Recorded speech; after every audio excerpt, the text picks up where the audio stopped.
Olá a todos meus irmãos e irmãs. Retornamos no nosso curso de Teologia de Umbanda. Hoje nós vamos falar sobre o vampirismo energético ou espiritual.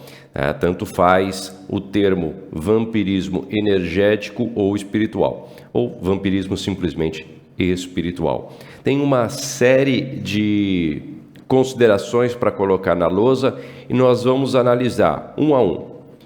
Sintomas, graus severo, grau leve, grau moderado, os tipos de tratamento, o que esses graus causam na pessoa para a identificação do problema com o tratamento, como nós podemos retirar, como nós podemos eliminar o problema do vampirismo de grau leve, de grau moderado, de grau severo. Existem algumas coisas importantíssimas junto a esse assunto, porque está relativo com as considerações que a pessoa tem, e num grau, por exemplo, a partir do moderado, é importante e imprescindível que existam retornos.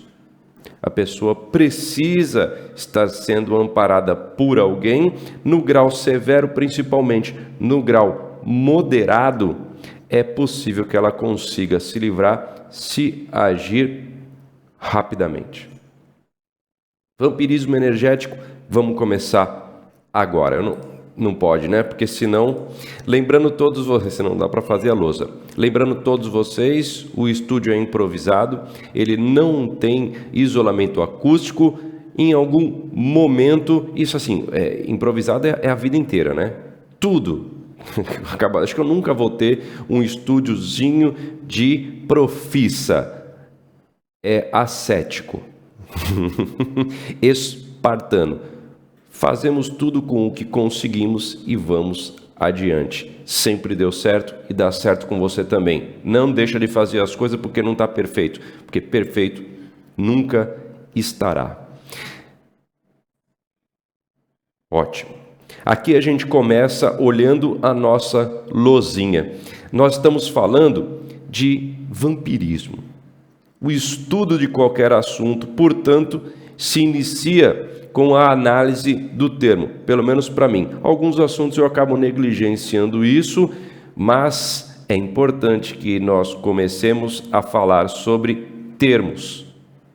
Vampiro é realmente isso, tá? O que você está pensando? Dentinho para os caninos alongados, sugadores de sangue, vem daí. Não quer dizer que realmente eles sugam sangue e assim por diante. Não. O termo vampirismo vem de vampiro mesmo, é isso. Justamente dos seres mitológicos ou folclóricos, depende de quem você está analisando, ok? Algumas pessoas encaram como seres folclóricos, outros como seres mitológicos e até mesmo alguns como seres reais. Eu coloco mitológicos ou folclóricos que sugam o sangue das vítimas até a sua morte. Como que elas trabalham as suas vítimas, tá? E volta aqui vítima, senão a pessoa fica com dúvida às vezes. Você vai explicar que ela tem um processo vampírico, ela está sofrendo vampirismo energético. Ela não vai entender. Você sabe.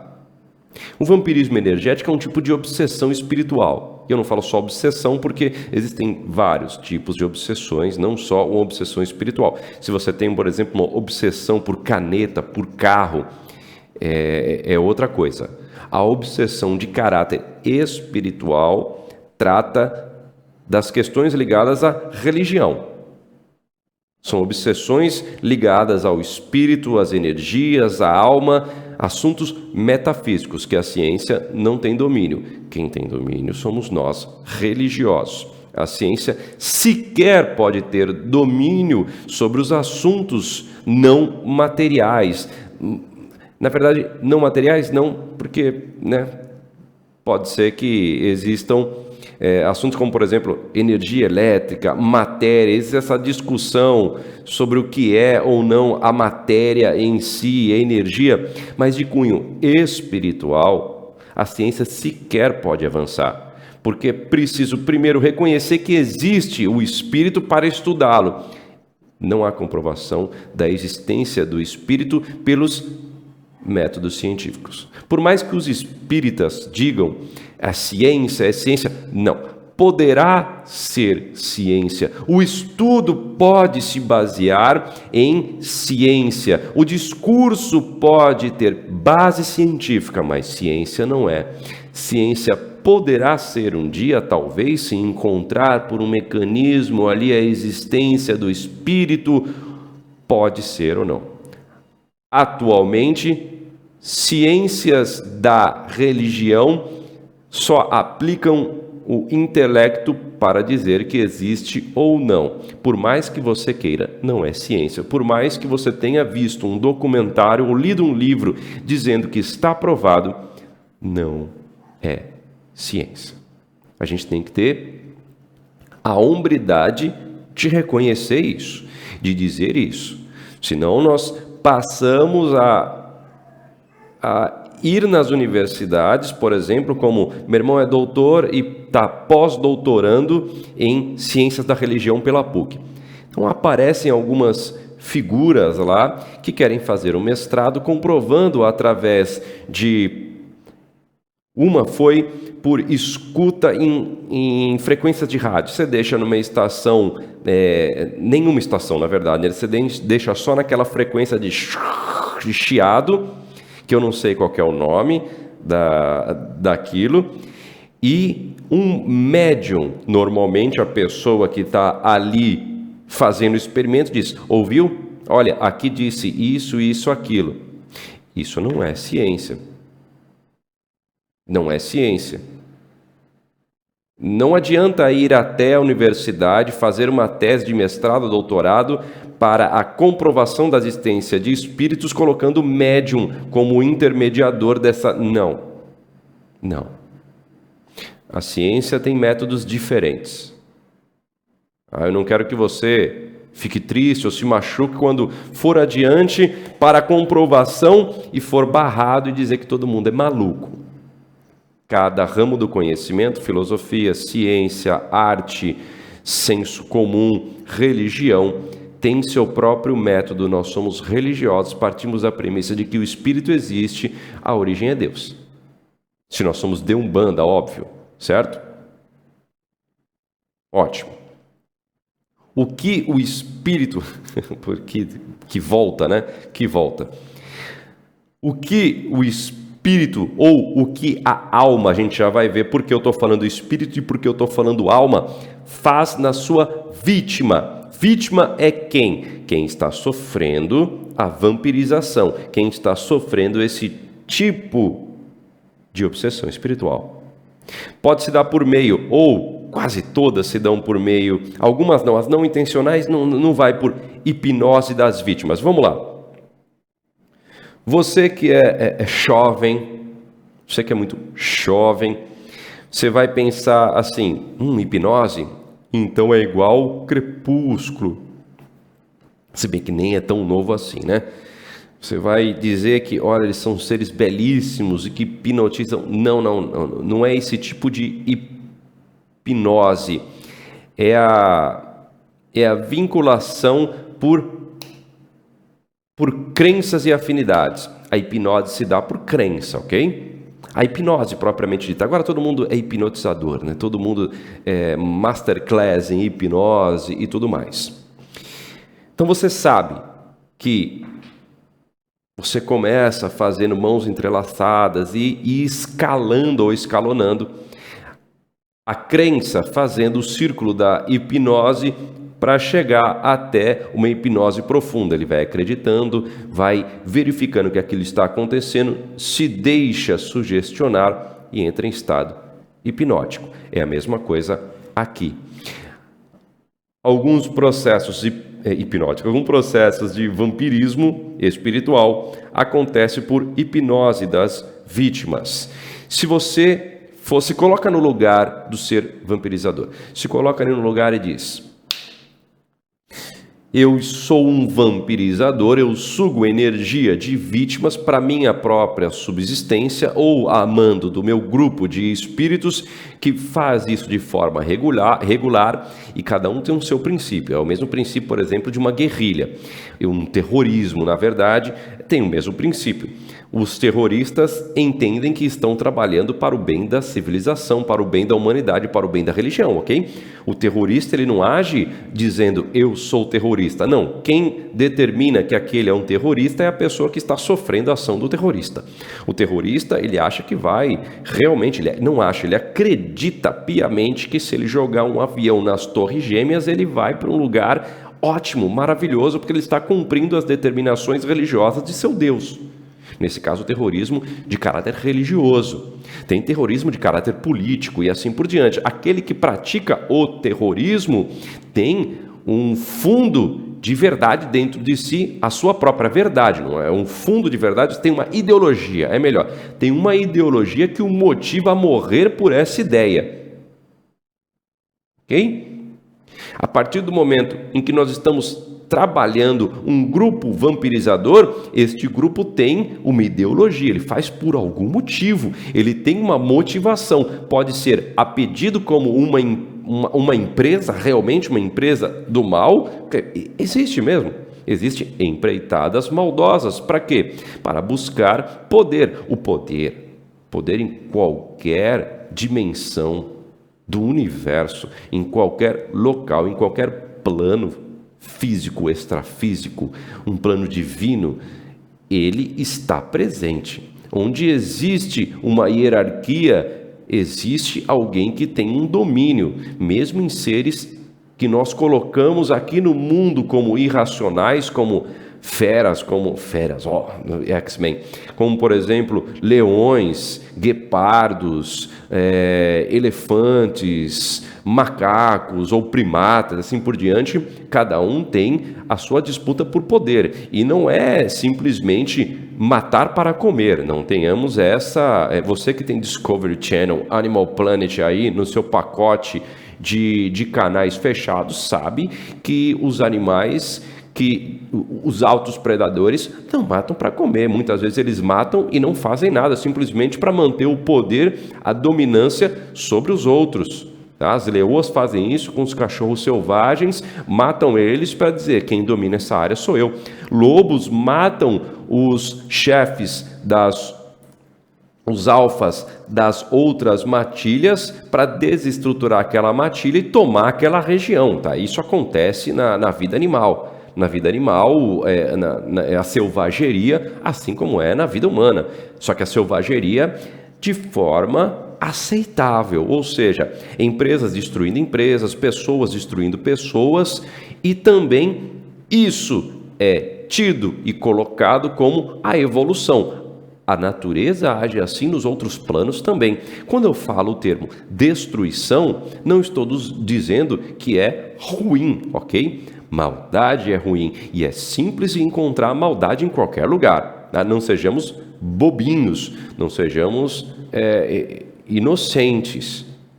Onde há poder, existe a disputa de poder, não existe vácuo no poder. Se a cadeira está vaga, alguém vai sentar nela. Se existe um pedacinho vago, alguém vai sentar nesse cantinho e querer fazer aquele poder ser compartilhado. Mas onde existe hierarquia, onde existe simplesmente dois seres inteligentes, existe uma disputa por poder, existe uma justiça ali aplicada. Esse é o princípio básico da teoria jurídica, da teoria do direito. Onde existem dois seres, existe uma disputa. Onde existem dois seres inteligentes, existe uma divisão de direitos e deveres, mesmo que seja ali entre eles de forma velada. Ou até mesmo onde existe um ser inteligente, existe o que pode e o que não pode, senão ele morre. Isso são regras e são deveres que a natureza impõe sobre nós. Esses seres vampirizadores, eles possuem grupos ou agem de forma isolada, ok? Existem os lobos solitários, vampirizadores, obsessores, a gente vai analisar melhor, como também existem É importante dizer, e já os diretores do astral informam, você está estudando agora, você não está assistindo aulas de YouTube. Óbvio que eles não disseram isso, mas preste atenção no que está sendo dito, não desvirtue tua atenção. Isso aqui você está pagando por isso, você está tirando dinheiro do bolso, do seu bolso ou do bolso de alguém, para que você evolua espiritualmente e seja preparado para o atendimento amanhã. Atendimento ou entendimento, não importa, mas você está aqui numa aula.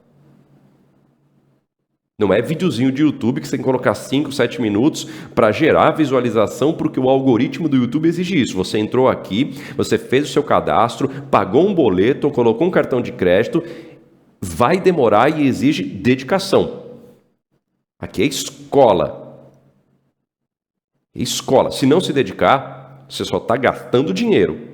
Aqui não é o seu lugar. Esses seres vampirizadores em grupo estão empreitando energia, porque eles sugam, por isso vampirizador. Ele vai sugar a energia da vítima. Pode ser você, pode ser qualquer um, pode ser qualquer um efetivamente, qualquer ser efetivamente. Está ali vampirizando uma energia, está sugando essa energia e está armazenando em algum lugar. Para a própria subsistência ou para a subsistência do grupo que pertence. É a guerra da energia. Energia é dinheiro no mundo espiritual. Dinheiro é poder no mundo espiritual. Energia se transforma em coisas. Energia se transforma em poder. Canalizar energia em um lugar de fonte contínua e praticamente inesgotável é manter aquela empreitada, aquela empresa com muito dinheiro, com muito poder. No mundo espiritual não existem barras de ouro. As formas plasmadas, a magia negativada, porque nós estamos, obviamente, dentro da Umbanda, então nós dividimos entre o bem e o mal. O que faz mal às pessoas, existem seres que cuidam e colocamos como nossos inimigos. Para eles, nós somos os terroristas, que querem dominar as pessoas, dizendo que existe divisão entre bem e o mal, enquanto esses seres que nós dizemos maldosos, na cabeça deles, estão querendo pegar, buscar, trazer para si ou até mesmo escravizar para continuar a sua empreitada, dizendo que não existe bem e mal e você pode fazer o que quiser. Basicamente, existem esses dois grupos e existe, obviamente, dentro ou entre esses dois grupos, os fundamentadores do bem e do mal, da lei da atração e assim por diante, como o outro grupo, que não existe nada disso e vamos libertar as pessoas do jugo desses seres que dividem o bem e o mal e que querem o domínio das coisas, dizendo que só existe um caminho, que é este caminho que eles estão indicando de Jesus, de Deus e tudo mais, que foi uma coisa construída por eles, e nós vamos libertar as pessoas, pois eles são os dominantes. Existe uma outra verdade na cabeça do terrorista espiritual. Essa é a verdade deles e é assim que eles caminham. Existem graus, obviamente, assim como tem na política, extrema esquerda, extrema direita, e ali os 50 tons de cinza no meio disso tudo. Não é tudo, obviamente, sempre preto no branco, mas as motivações são sempre essas. Do nosso lado, existe o bem, existe o mal, e estamos lutando contra aquilo que entendemos como mal. Como, por exemplo, amarrações amorosas, demandas contra as pessoas, retirando as suas forças, vampirismo energético, matar pessoas no campo material, maltratar pessoas, matar pessoas, estuprar pessoas, pedofilia e assim por diante. Para nós, isso é a maldade. E nós combatemos isso. Por isso que estudamos, para ter meios de identificar e agir. Na lei dos homens, nós temos a polícia para conter ilegalidades. No mundo espiritual, temos nós, você, eu, os religiosos. Não tem mais ninguém. Nós somos a única fronteira aqui neste mundo para o combate disso, porque a ciência não pode agir sequer acredita que existe. A filosofia não age. A filosofia está agindo de uma forma de caráter mental. A ciência tem ali as suas matérias. A filosofia também. A arte também. A religião é estudo e combate. Entre o mundo espiritual e o mundo material só existem os religiosos agindo. Você pode discordar em alguns momentos porque existem pessoas agindo na ciência por conta da meditação, e esta meditação, esta transcendência, a melhoria do ser humano por questões sociais, traz a parte espiritual. Não, eu estou falando o seguinte, eu estou falando da pessoa que está mal, que está ajoelhada, está destruída, está com um problema, e pode ser aquela que tem tudo na vida, pode ser o ser humano mais rico do mundo, mais bem relacionado, mas espiritualmente está destruído. Para aquela pessoa só existe um religioso. Nós somos a única fronteira de auxílio entre o mundo espiritual e essa pessoa encarnada. Por isso que se exige de nós, os espíritos, que nós fazemos parte, que nós consideramos evoluídos, caboclo, preto velho, criança, boiadeiro, baiano, marinheiro, cigano, os orixás, os seus falangeiros, encantados, toda a trama espiritual e todo o enredo espiritual de cada um, e de que nós prestamos homenagem, culto, e a nós mesmos como os seres que nos fortalecem, e do grupo que fazemos parte, para livrar esta pessoa e fazer a justiça de Deus. Só existe nós para isso. Hipnotiza as vítimas para o seu grau de ação, para aquilo que deseja fazer. Visa o ser vampirizador, seu grupo, ou de forma individual, como um vampirizador isolado, solitário, é uma opção dessa pessoa. Quem age em conjunto tem os seus para lhe ajudar. Quem age sozinho está numa empreitada individual e precisa realmente agir sozinho, agir de forma a suprir todas as suas necessidades e subsistências, assim no mundo espiritual, assim no mundo material. É a exploração das forças vitais da vítima para a subsistência do ser vampirizador ou do seu grupo, como eu já falei aqui para vocês.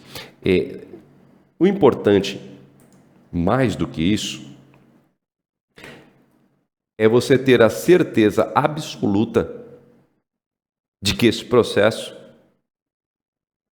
está acontecendo agora e existe a necessidade de nós agirmos em determinado momento. Para isso, é preciso identificação, estudo e capacidade para a compreensão de quem pode ser vampirizado. Primeiro item: qualquer um de nós e também qualquer espírito. Como assim? Quem pode ser vítima de um ser vampirizador que esgotará as energias vitais daquele ser, encarnado ou desencarnado? Existe a vampirização de seres desencarnados. Nós vamos ver também isso daí. Então, quem pode ser? Qualquer um de nós e qualquer espírito. Nós somos alma, somos seres encarnados. Temos uma energia diferente. Este corpo denso, este corpo material, emite uma energia densa, robusta. Nós, quando desencarnamos, e os seres desencarnados, ou os espíritos, têm uma energia diferente, porque não tem um corpo físico. Esses corpos que servem de veículo entre os planos da existência, cada um deles possui um tipo de matéria e um tipo de vibração. Corpo mental, corpo espiritual, duplo etérico, corpo físico denso, corpo mental superior, inferior, mônada ou espírito ser indivisível e assim por diante. Cada um tem uma energia específica. Não, eu não passei. Eu coloquei a lousa não. Este ser, o ser vampirizador, acaba se tornando um comensal. O comensal é aquele que comumente, não sendo da sua unidade familiar, come a sua mesa. O significado de comensal é isso, tá? Para quem assiste muito Harry Potter vai achar que é aquele ser que vem voando. Não. Comensal significa isso. Ou, de forma como sinônimo, um parasita do ser vampirizador, que é do vampirizado, desculpa, que é a vítima.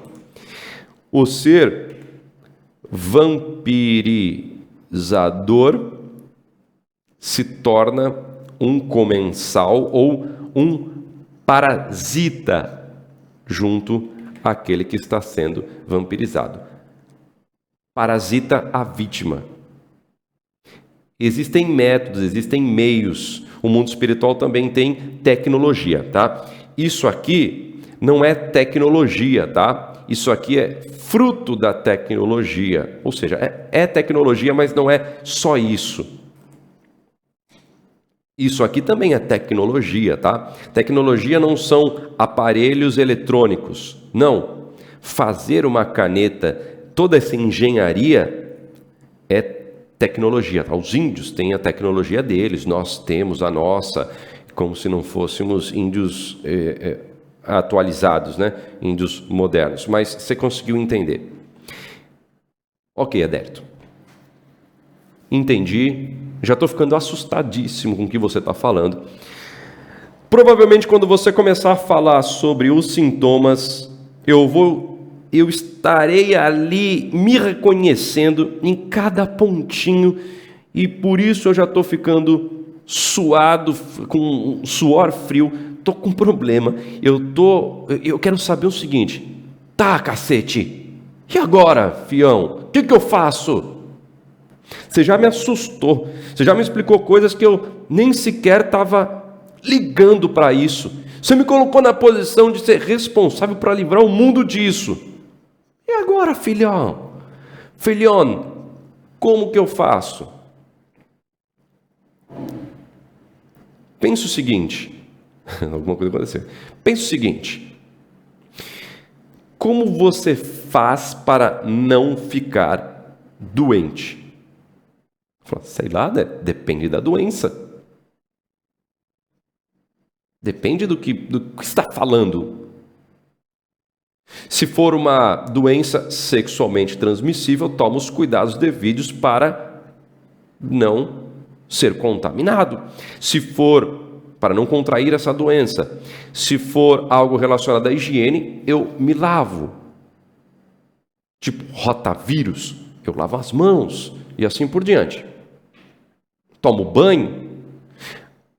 Cada doença tem um tipo de cuidado a ser tomado. Nós todos os dias tomamos banho, ou deveríamos, ou tomamos banho de forma regular, para poder incluir todo mundo. Tomamos banho de forma regular. Isso limpa o nosso corpo físico e nos torna mais resistentes. Às vezes não, de tanto se limpar você não tem anticorpos, mas nos retira da contaminação de um rol de uma porrada de doença. O espírito ou a alma, nós estamos encarnados, então nós temos alma. O espírito é quando desencarna, a alma é o encarnado, então nós somos alma agora, porque temos uma ligação com o corpo físico. Estamos encarnados. Então, a alma também tem uma vibração e assim tem a sua própria higiene. A limpeza cotidiana da alma, ela tem alguns princípios, ok? Vamos começar de caráter mental e vamos falar também de caráter físico, ou seja, existem obrigações, está tudo torto essa câmera, obrigações que são de caráter mental, de caráter físico. Esses dois planos, essas duas capacidades ou forças ou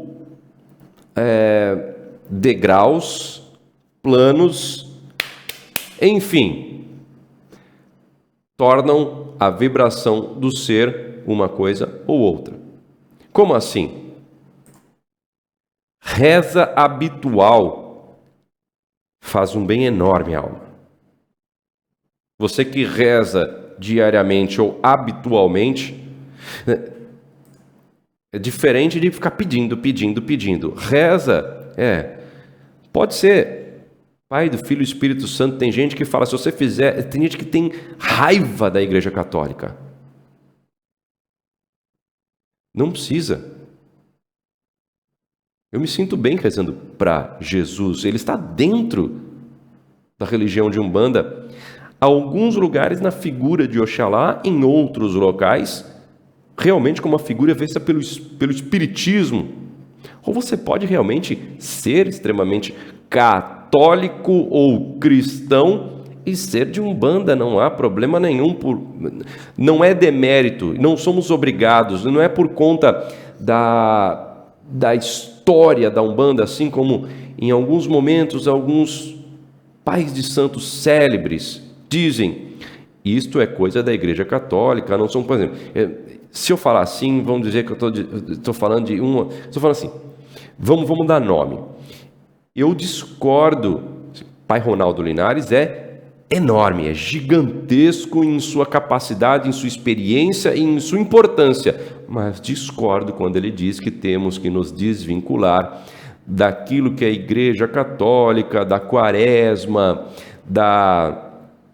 acho que Quaresma especificamente ele disse isso, do sincretismo, isso foi imposto, nós devemos nos livrar, aqueles que não se livram, e esse é o ponto que eu discordo dele. Aqueles que não se livram, e aí ele bate dizendo que é menos, não tem, é ignorante.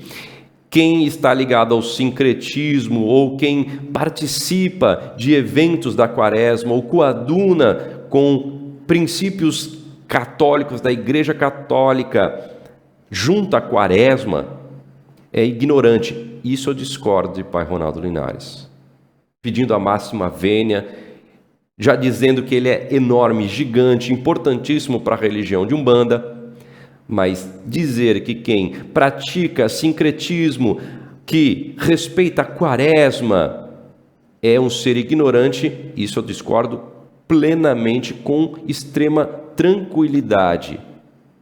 Não é ignorância, é escolha, é princípio. Na Quaresma, aqui no Templo Sete Montanhas do Brasil, na nossa tradição, temos giras, atendimento normal, porém temos algumas restrições.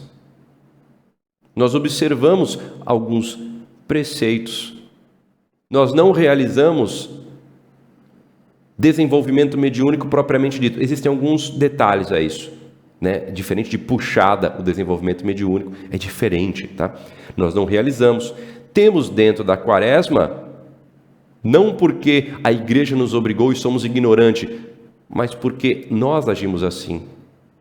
Porque temos uma relação católica / cristã um pouco mais próxima. Usamos igrejas como fonte ou como local, ponto de força de algumas obrigações. Temos certas igrejas com energias diferentes que às vezes peregrinamos para cumprir alguns determinados ritos. Sim. Nós colocamos a Igreja Católica e a visão que ela tem sobre Jesus Cristo dentro da minha tradição. Isso me conforta, me fortalece, não me diminui e não sou ignorante por isso. Pois bem, a reza habitual, que pode ser em nome do Pai, do Filho e do Espírito Santo, em nome do alto, do embaixo, da direita e esquerda, e aqui nós estamos falando dos quadrantes do nosso universo por energias, o Altíssimo até Deus, o embaixo, que são os mundos negativados até as regiões abissais, onde existem seres de Umbanda chamados de esquerda que estão nesses locais mais densos. Existem representantes, existem UPPs lá também. A esquerda, que é a negatividade, também a esquerda embaixo, Exu, Pombagira, Mirins, atuando fortemente aqui, é uma região específica.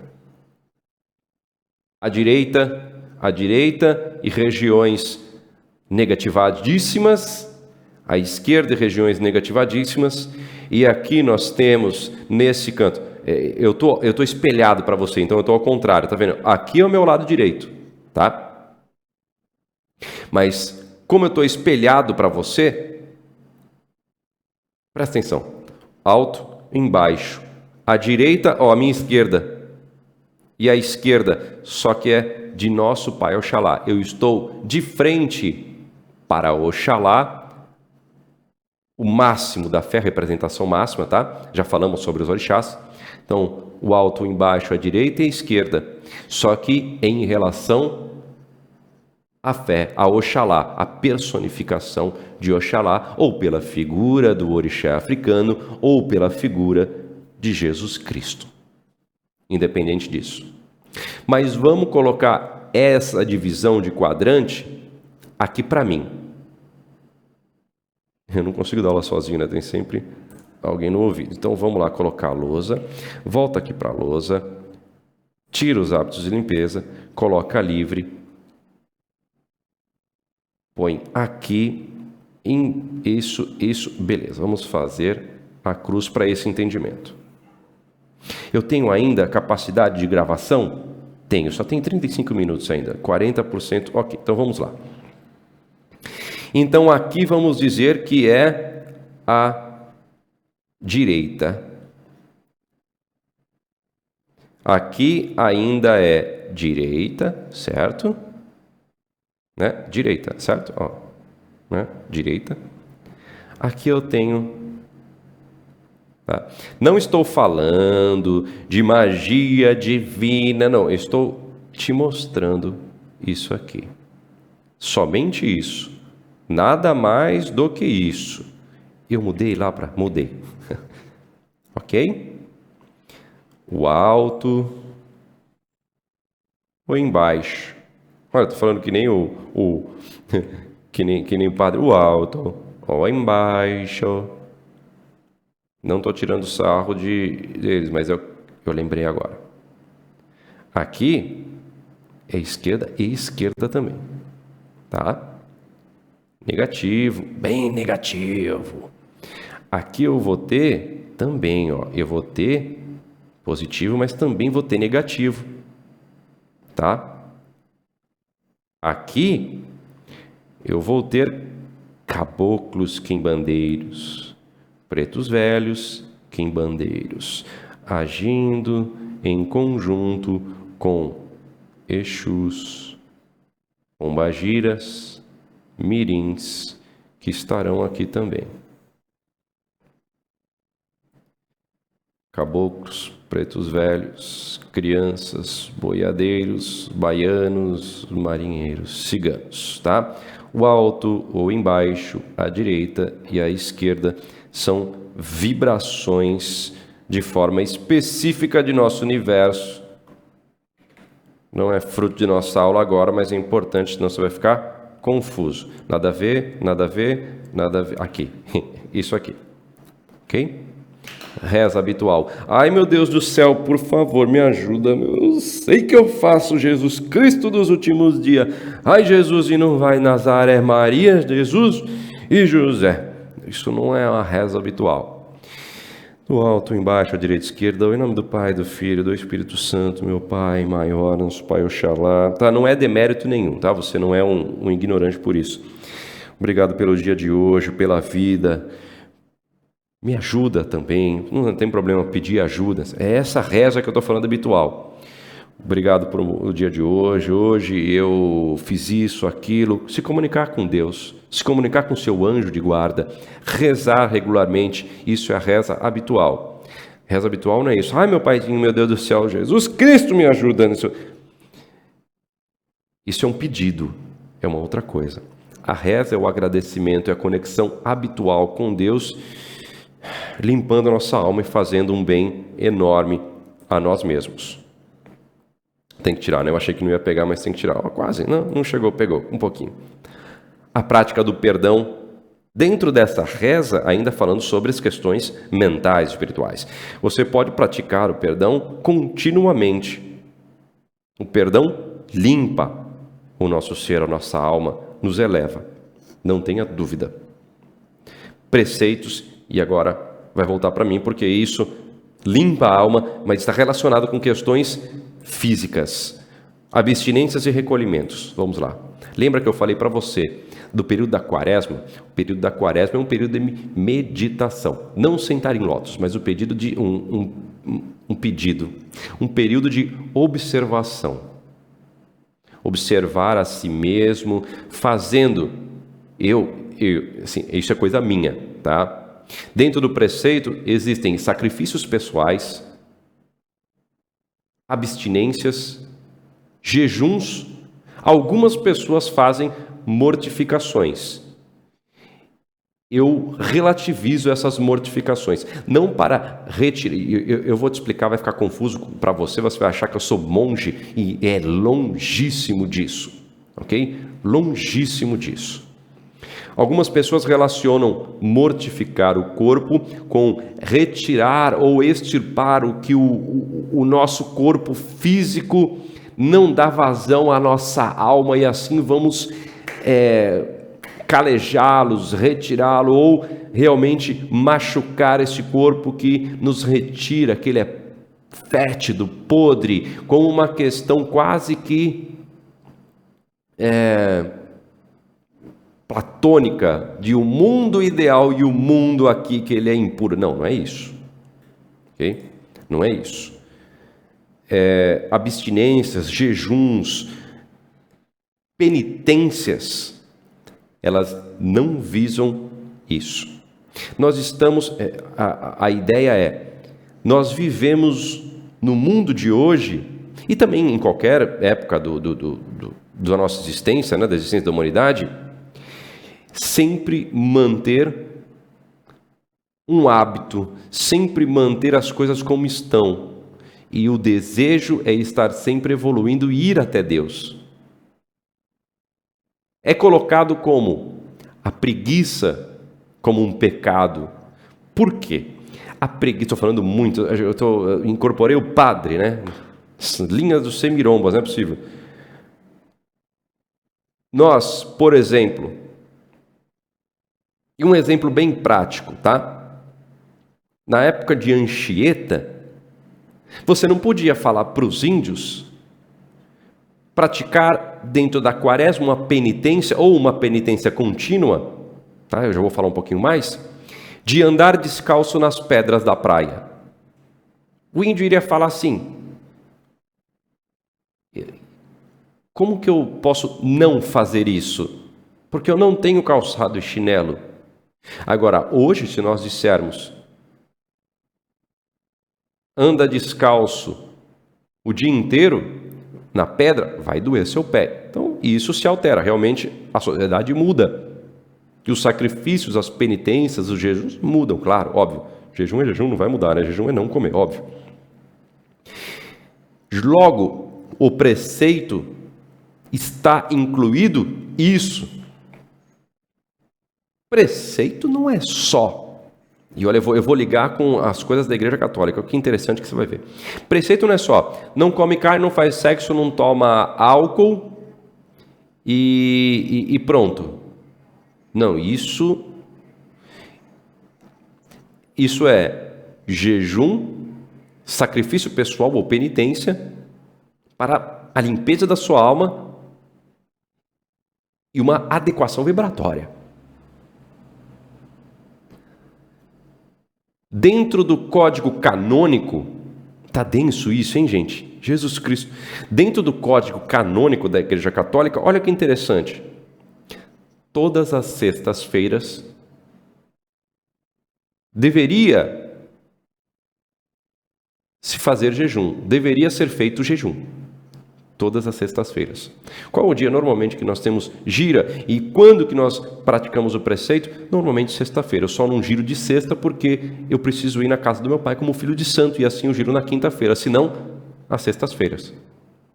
O dia do jejum, o dia do sacrifício e da abstinência. o sacrifício pessoal de algo na sua vida, a penitência, que é tido como simpatia para alguns lugares. Veio de Umbanda só, vem também da católica. Retire algo de sua vida, se penitencie para sair da preguiça, da indisciplina, limpar a sua alma e lembrar sempre que você está em evolução. Orai e vigiai sempre. Alguns levam ao extremo, como os católicos que colocam silício e se automutilam. Não é essa a ideia. Só gosta de tomar banho quentinho, bonitinho, gostoso? Cai debaixo do banho gelado, para despertar a sua alma, para tirar da letargia, para você superar a si mesmo. Acorda mais cedo ou acorda 1 hora para uma reza que vai te trazer um grande sacrifício, mas cuidado com o ego. Muita gente se mortifica, ou seja, se autoflagela com chicote ou com silício, para se enaltecer. Fala, eu consigo. A partir daí já é ego, não traz nenhum benefício para você e nem para a pessoa que faz de forma específica, certo? Preceitos estão ligados a isso. A abstinência de algo. Eu fumo, eu passarei 1 dia, 2 dias, 1 semana sem um único cigarro, porque eu vou superar a mim mesmo com este sacrifício pessoal. Isso limpa a alma. Eu sou chocólatra, eu adoro café. Todas as refeições para mim têm que ser prazerosas, maravilhosas. O homem do gás. Eu vou me abster disso em determinado dia da semana ou em determinado período para me elevar, para me superar. Recolhimentos, aqui não é recolhimento de culto de nação, tá? Roncó, não, é Umbanda, estamos falando de Umbanda, não estamos falando de culto de nação, tá? A não ser que esteja mesclado, aí eu não tenho como te ajudar, porque eu não tenho origem de culto de nação, não tenho origem no candomblé, experiência do candomblé, só de Umbanda, só falo da Umbanda em si. O recolhimento é recolher em si mesmo. Tem gente que se recolhe no mato. Mas não adianta se recolher no mato para beber cachaça, fumar cachimbo, ou charuto, ou pitos, né, de palha, e se empanturrar. Isso não é se recolher. Se recolher é realmente falar menos, orar mais, vigiar mais. E também não é para ficar dentro do quarto, estou vigiando, mulher, não me enche o saco. Isso não é. Comer de forma regrada, água, tomar bastante água e correr não. Realmente, uma vida de abstinência. Hoje eu vou comer só isso, vou comer isso. Eu vou um pouco além, eu jejuo. Jejuo mesmo, não como, em períodos de penitência.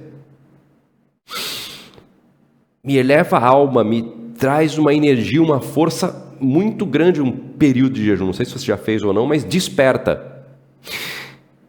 E você ora, você tem contato com a espiritualidade muito forte.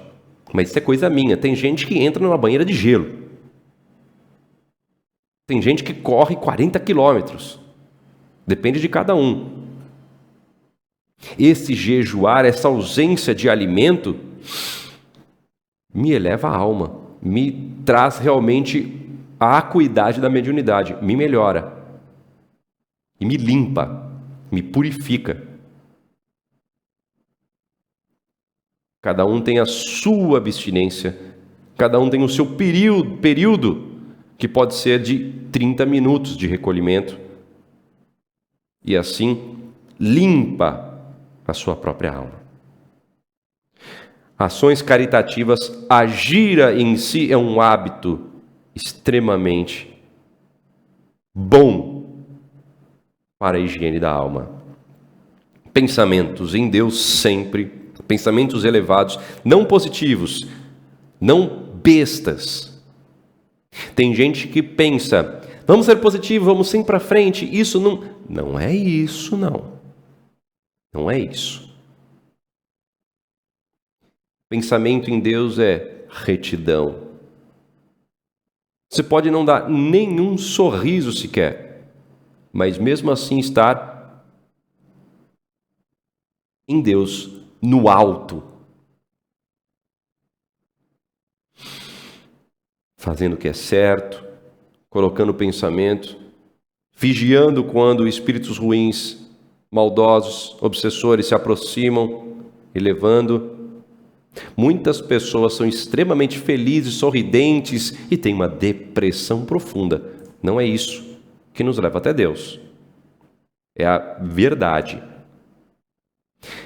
Honestidade e integridade, que está ali relacionado com o pensamento de Deus, e a nossa higiene espiritual, a higiene da alma e também da mente.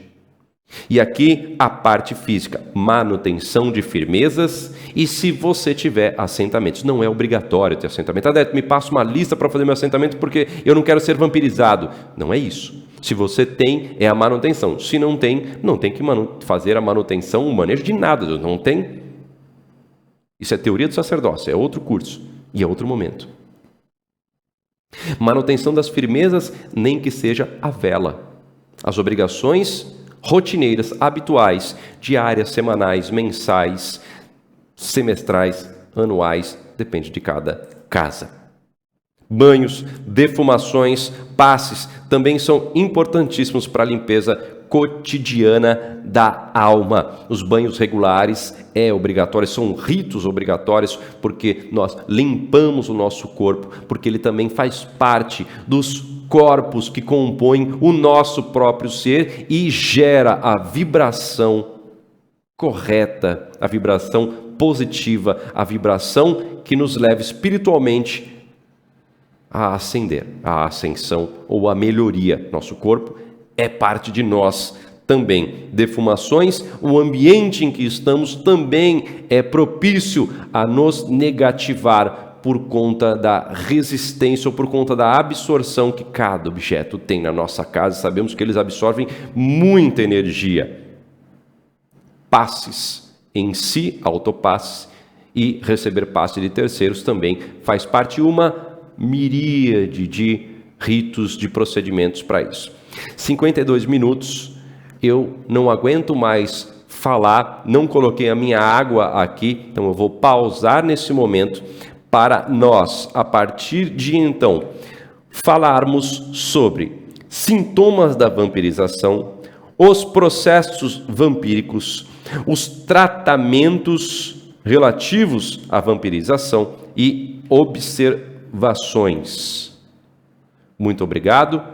Até a nossa próxima aula, que é a segunda parte dessa.